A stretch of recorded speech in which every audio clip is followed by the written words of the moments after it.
O que me traz à tribuna desta casa nesta tarde foi a série de boatos que ocorreram no último final de semana em relação à possível extinção do programa Bolsa Família. Boato que, diga-se de passagem, não é novo. Ele apenas ganhou uma proporção diferenciada e alarmante. Em 12 ou 13 estados da federação, verdadeiras multidões compareceram às agências bancárias, realizando mais de 920 mil saques, fruto deste boato. E o primeiro episódio que precisa ser analisado neste acontecimento é como, no atual governo, ministros ou ministras se confundem com militantes partidários sem nenhum tipo de constrangimento. Salta aos olhos, chama a atenção de um governo que fica tão aparelhado pelo Partido dos Trabalhadores que eles não conseguem mais sequer distinguir o que é o papel, a responsabilidade e a atribuição de um ministro ou de uma ministra de Estado com uma militante política. O despudor nesse aparelhamento do Estado chegou a essa proporção, porque na última segunda-feira, a ministra Maria do Rosário, através da sua conta no Twitter, declarou de forma expressa: boatos sobre o fim do Bolsa Família deve ser da central de notícias da oposição. Revela posição ou desejo de quem nunca valorizou a política. É inaceitável, absolutamente inconcebível que, de forma, posso dizer, sem pedir vênia, leviana, que uma ministra de Estado proceda uma acusação dessa natureza. Até porque não é de hoje que esses boatos acontecem. Na campanha de 2006, eu que venho, como Vossa Excelência, presidente, de um estado do Nordeste, eu com orgulho de representar a Paraíba nesta casa, Vossa Excelência, com igual orgulho, tenho certeza de representar o estado irmão de Sergipe, nos deparamos todos os dias, todos os instantes, com eleitores que indagam, perguntam sobre a boataria do fim do Bolsa Família. Mas toda eleição não é só apenas com relação ao Bolsa Família, que é o que tem mais destaque, é o que ganha mais ênfase. Mas as boatarias ocorrem com privatização de Caixa Econômica, com privatização de Banco do Brasil, com a suspensão de concursos públicos, numa negação do próprio debate político, e claro que a origem desses boatos vem do Partido dos Trabalhadores, que está hoje no governo. Não há o que se duvidar quanto a isso. Não vou ter a irresponsabilidade de acusar o governo como a lógica recomenda. O boato não circulou pelas redes sociais, e eu acompanho as redes sociais, até porque o público-alvo do Bolsa Família não é usuário maciço das redes sociais, mas não circulou nas redes sociais essa boataria. Ela acontece no sábado e no domingo, e fiz, se não foi formulado ainda, estará sendo no mais tardar amanhã, um pedido de informação à Caixa Econômica para que nós possamos ter a informação da Caixa Econômica sobre os últimos 12 meses de depósito nas contas dos beneficiários do Bolsa Família. Porque, senhor presidente, senhoras e senhores senadores, telespectadores da TV Senado, se na sexta-feira, que antecedeu a corrida para as agências bancárias, tiver ocorrido um depósito atípico fora do calendário normal, nós teremos um indício muito, mas muito forte de que a boataria nasceu, sim, dentro do próprio governo, que é o único que tem capilaridade e estrutura para fazer essa movimentação toda.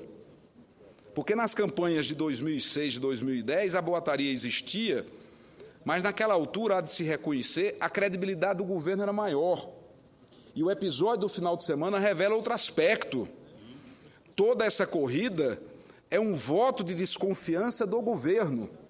As pessoas já não acreditam no governo por uma série de razões, por uma série de motivos, tanto é que correram às agências. Se o governo tivesse confiança e credibilidade, não passaria de um boato. O boato não teria se transformado quase que numa verdade com o volume de saques que se verificou. É a crise de desconfiança, tal qual um banco que tem rumores de quebradeira e que seus clientes correm para retirar o dinheiro porque não confiam mais na instituição bancária. Foi exatamente o que o povo brasileiro fez. Correu às agências, acreditando no boato pela desconfiança que é crescente hoje do governo. E por que a população passou a desconfiar do governo? Porque simplesmente o governo está paralisado. O governo não consegue responder a demandas que são latentes na nossa sociedade. Os problemas com a segurança pública, e é sim o governo federal o principal responsável pela segurança pública, porque, de um lado, é o que menos investe nesse setor, e, por outro lado, a droga, sobretudo o crack, é a força motriz que multiplica essa onda de violência pelo Brasil, e o governo federal simplesmente se mantém distante dessa realidade. Os desafios da educação não precisam ser enumerados. Na saúde pública, agora outra manobra extremamente sofisticada, como jamais vi na história republicana do Brasil. Importar médicos cubanos significa trazer para o Brasil 6.000 militantes políticos para lidar com as camadas mais pobres. Em desrespeito aos médicos brasileiros, em desconsideração à nossa população, que para estes médicos o governo anuncia que não será cobrado o revalida, que é a prova, senador Armando Monteiro, que atesta o nível de conhecimento destes profissionais. E, curiosamente, eles vêm de Cuba e talvez possam vir da Venezuela para fazer este que reputo o mais sofisticado procedimento de aliciamento político da história do Brasil. Virão 6.000 médicos para doutrinar, fazer lavagem cerebral para a população mais frágil e mais carente do nosso país, quando os índices da Organização Mundial de Saúde apontam de forma clara que o Brasil tem, sim, uma má distribuição de médicos.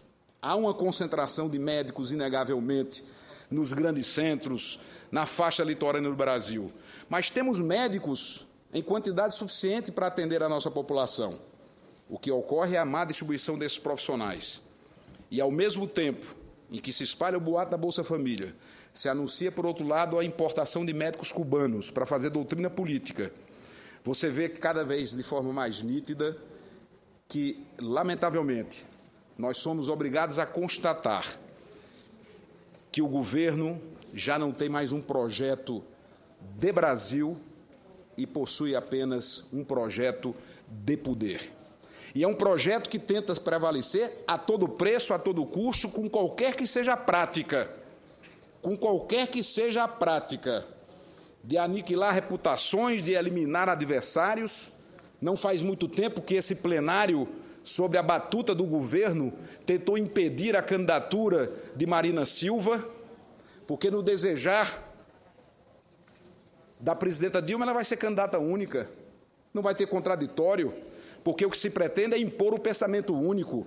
O que se deseja é uma nação que esteja doutrinada politicamente por um pensamento que quer impor as suas convicções das mais diversas formas e de maneira, muitas vezes, extremamente sofisticada. Vamos olhar para o Brasil de hoje. Inflação em crescimento. Valores da conquista recente do Brasil, e aqui eu não vou apenas dizer que foi o PSDB, através do presidente Fernando Henrique Cardoso, que não apenas criou o real, que criou o programa de proteção social, a rede de proteção social. Sim, não custa lembrar, Bolsa Família nada mais é do que o Bolsa Alimentação, do que o Vale Gás, do que o Bolsa Escola, agregados num único programa. E com méritos do governo do presidente Lula, foi ampliado. Mas a gênese, o nascedouro, a origem desses programas foi no governo do presidente Fernando Henrique Cardoso. E só foi possível graças à estabilidade da moeda, porque não havia punição mais severa para o trabalhador e para o povo brasileiro do que a inflação. E são 3 os grandes movimentos do Brasil nessas últimas décadas. Primeiro, nós, povo brasileiro, com o sacrifício de muitos, com a morte de alguns, com tortura de tantos, conquistamos a democracia, porque sem ela não haveria a estabilidade institucional para que pudéssemos avançar no movimento seguinte, que foi a estabilidade econômica. Então, num primeiro grande movimento, conquista de todos, repito, conquista de todos, porque o Brasil não foi feito na última década, como querem dizer, ou como dizem os que estão governando atualmente. Estabilidade democrática, política. Num segundo movimento, estabilidade econômica, porque não houvesse o controle da inflação, se a inflação não fosse debelada, nada do que vimos em termos de avanços, e não temos dificuldade nenhuma de reconhecer os avanços. O que nós temos é que olhar para o futuro, o que nós temos é que olhar para o amanhã. E, de forma muito hábil, o governo e o PT comemora 10 anos de presença do PT no governo, porque não dá para comemorar isoladamente os 2 anos da presidenta Dilma. Eles somam os 8 anos do governo do presidente Lula, onde havia um cenário internacional, economicamente falando, extremamente promissor, onde indiscutível e inegavelmente, avanços foram registrados. Agora, é preciso lembrar sempre que esses avanços tinham um piso, tinham um alicerce, um patamar, que foi exatamente a estabilidade da moeda, que é um valor nosso. E essa estabilidade da economia foi construída com 3 princípios: as metas inflacionárias rígidas, o ajuste fiscal e o câmbio flutuante. Era o tripé de sustentação dessa política econômica bem-sucedida.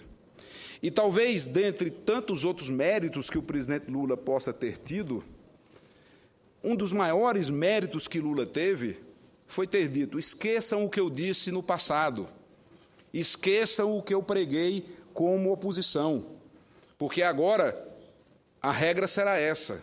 E o que fez, sábia e maduramente, o presidente Lula? Manteve rigorosamente a base, ou seja, esse tripé que sustentava a nossa política econômica, com a presença, inclusive, de Henrique Meirelles, do Banco Central, deputado federal eleito pelo PSDB.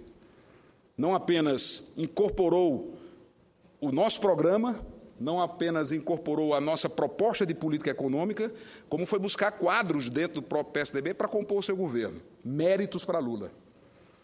E, muito bem, hoje, no atual governo, o câmbio já não flutua mais há muito tempo. É um dos últimos remédios para manter ainda a inflação sob controle.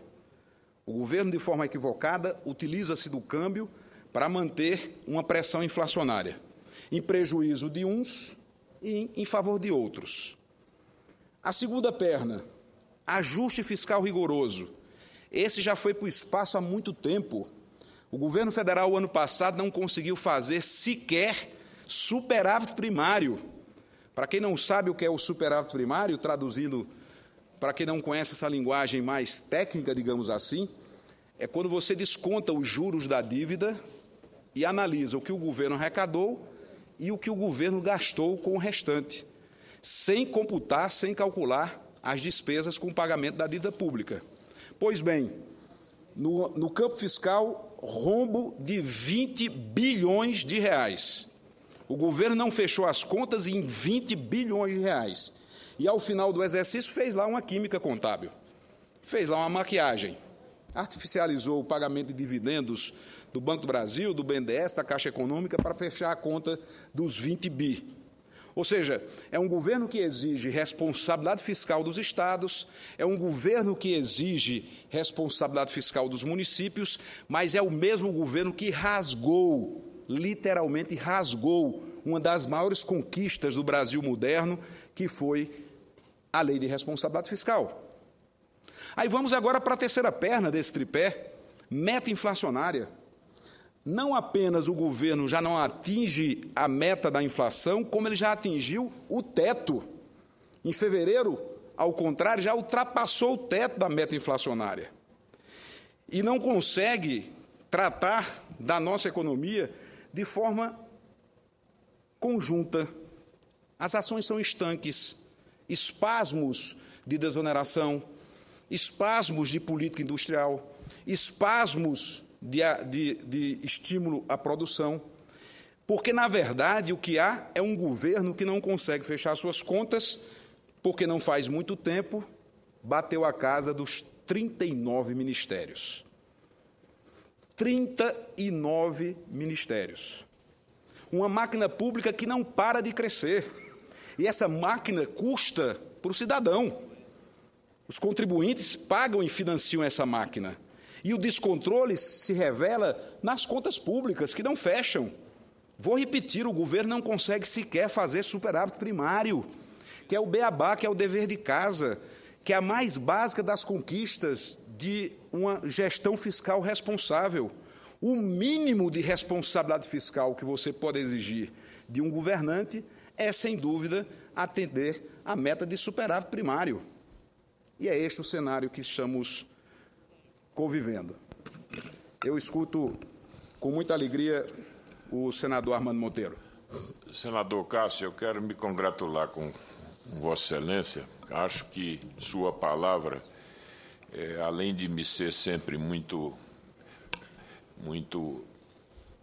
acatada, porque Vossa Excelência tem uma liderança na minha região e é uma voz sempre muito respeitada, Vossa Excelência traz aqui uma preocupação com essa questão do ambiente macroeconômico.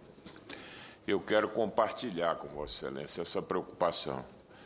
Veja, meu caro senador Cássio, em muitos países hoje não se discute mais a política macroeconômica, não entra no debate eleitoral e no debate político, porque o núcleo fundamental dela é preservado hoje. Ninguém ousa desafiar os pilares, vamos dizer, da lógica de uma política macroeconômica. O debate se dá em outros ambientes, porque representam algo que corresponde a uma conquista, a um valor social, a um reconhecimento amplo de que um país não pode ter uma trajetória exitosa sem ter um ambiente macroeconômico saudável e equilibrado. E diz muito bem Vossa Excelência, o que temos hoje é uma falta de coordenação entre a política fiscal, a política monetária e a política cambial. Porque, além desse tripé, é fundamental que se opere a política com um sentido de coordenação. Por exemplo, a política fiscal ela não é consistente com os objetivos da política monetária. E Vossa Excelência disse bem, porque é uma política fiscal expansionista, ou seja, ela é propensa a produzir o gasto, e o gasto de má qualidade, que é o gasto não reprodutivo, que é o gasto de custeio, e aí ficamos com a política monetária, que evidentemente não pode ficar sobrecarregada. Então eu me congratulo com Vossa Excelência. Acho que no Brasil nós precisamos convergir nesse debate para a visão de uma agenda a salvo do debate político momentâneo, preservando conquistas que são da sociedade brasileira e, sobretudo, a estabilidade macroeconômica, a estabilidade monetária, que é algo fundamental para o país. E quero dizer mais a Vossa Excelência, o Brasil não logrou ainda a conquista definitiva de um processo que possa ser considerado de estabilidade plena, porque temos inflação muito alta para os padrões hoje internacionais. Precisamos avançar mais, senador Cássio, desmontando, inclusive, os mecanismos de indexação que ainda estão presentes na economia brasileira. Então, eu me congratulo com Vossa Excelência e tenho certeza que Vossa Excelência continuará a ajudar o debate desses temas, sempre com a lucidez e com o espírito público que lhe caracteriza.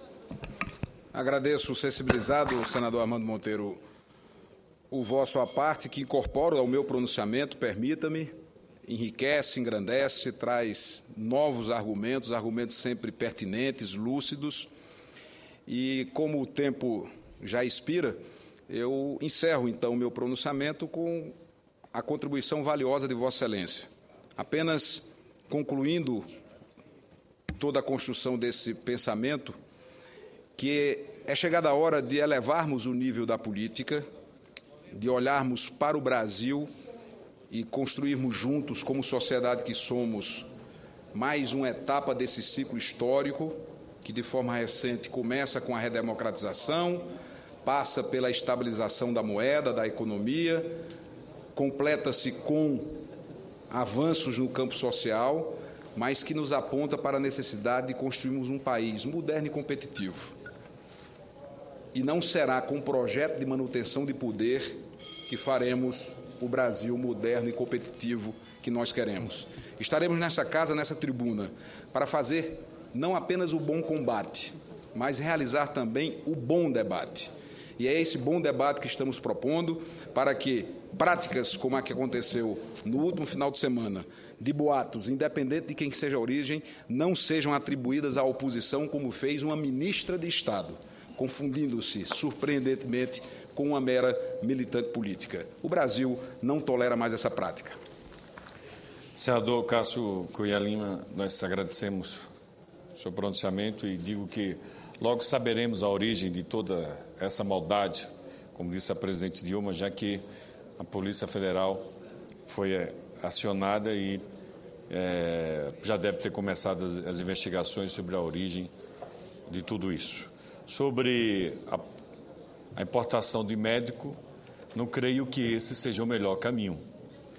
Eu acho que devemos ter, sim, uma política de recursos humanos que valorize todos os profissionais da saúde, entre eles o médico, o enfermeiro, que determine carga horária, que crie realmente uma política incentivadora e fixadora desses profissionais no nosso sistema único de saúde.